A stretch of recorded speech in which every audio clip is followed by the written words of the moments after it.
make it a part of your day, young Muslim and old Muslim and male Muslim and female Muslim, in a time where sin has become pervasive and invasive in it, as if make a lot of istighfar.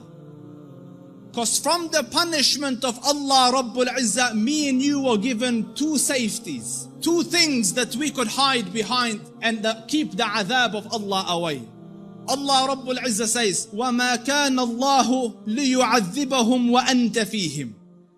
The first, the Prophet, so long as Allah said, so long as he is amidst you, I will not punish you. So the Rasul died and left. His sunnah is with us, but the Rasul went.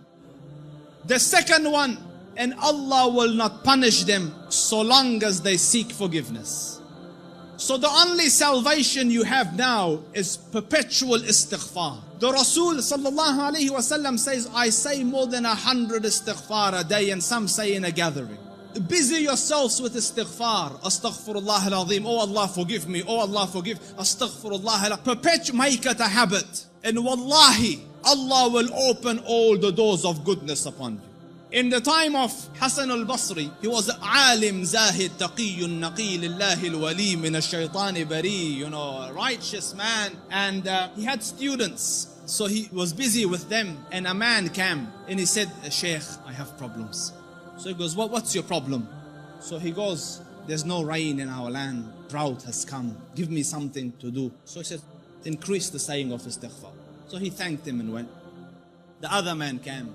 Sheikh, poverty has struck us. There's no income, no money.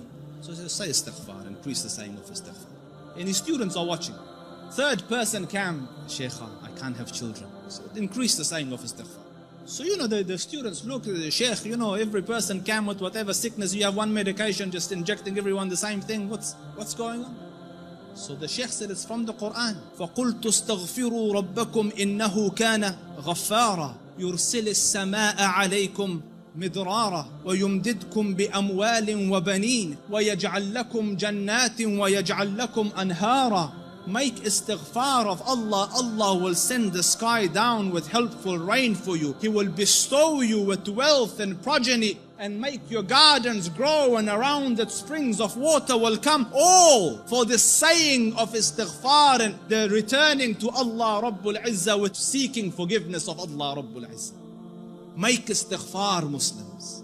Amidst the scholars of the past, one of the famous ones is Ahmad ibn Hanbal. They call him the Imam of Ahlul Sunnah. And such a giant of an Imam, some of the people in his madhab say that no one served the religion after Abu Bakr radiallahu anhu more than Ahmad ibn Hanbal. Because just in the days of Mihna, for years he took imprisonment and house arrest, but he would not budge on his stance on the deen. So his fame and repute extended across the Muslim land. Everyone knew him, but there was no selfies in those days, you couldn't share a picture. So no one knew. Few people around him and his students and Ahlul Ilm knew what the Shaykh looked like. Most people hadn't seen him, but they had heard about him. So Imam Ahmad went on a travel from his city to another city.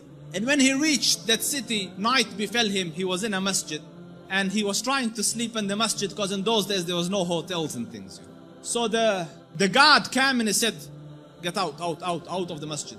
So he said, listen, I'm a traveler. I don't have anywhere to go. I will just be here till tomorrow and then I will be on my way. So he said, no, get out. So the Shaykh went and sat outside the door. Can you imagine? This was a man, who, when he used to walk, hundreds would be walking with him and they would kiss his head and hold his books. Hey, Imam Ahmad was Imam Ahmad.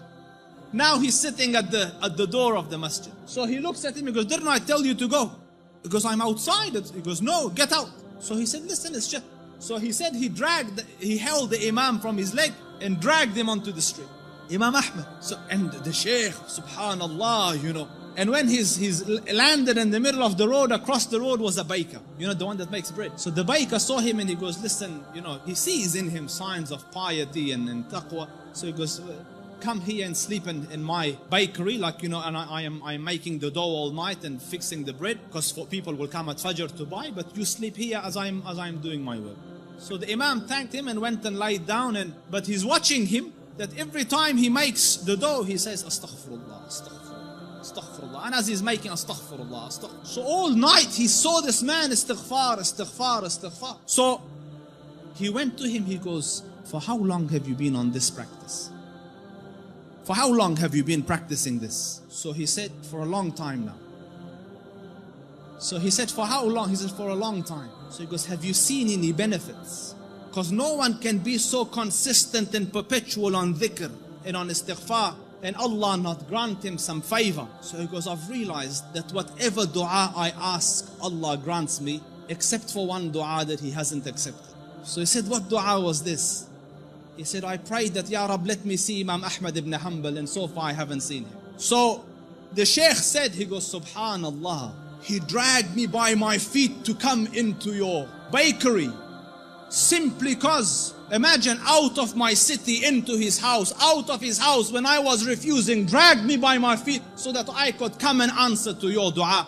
فقلت استغفروا ربكم إنه كان غفارا يرسل السماء عليكم مدرارا ويمددكم بأموال وبنين ويجعل لكم جنات ويجعل لكم أنهارا. My dear brothers, turn to Allah Rabbul Izzah. Wallahi, I don't say this as a nice to say, but all of the problems to all your answers is Allah Rabbul Izzah. Your refuge from every difficulty is Allah Rabbul Izzah. Turn to Him with it. Wallahi, turn once to Allah Rabbul Izzah, and you will find your Lord more merciful and more accommodating and more accepting than the kindest of the kind of this world.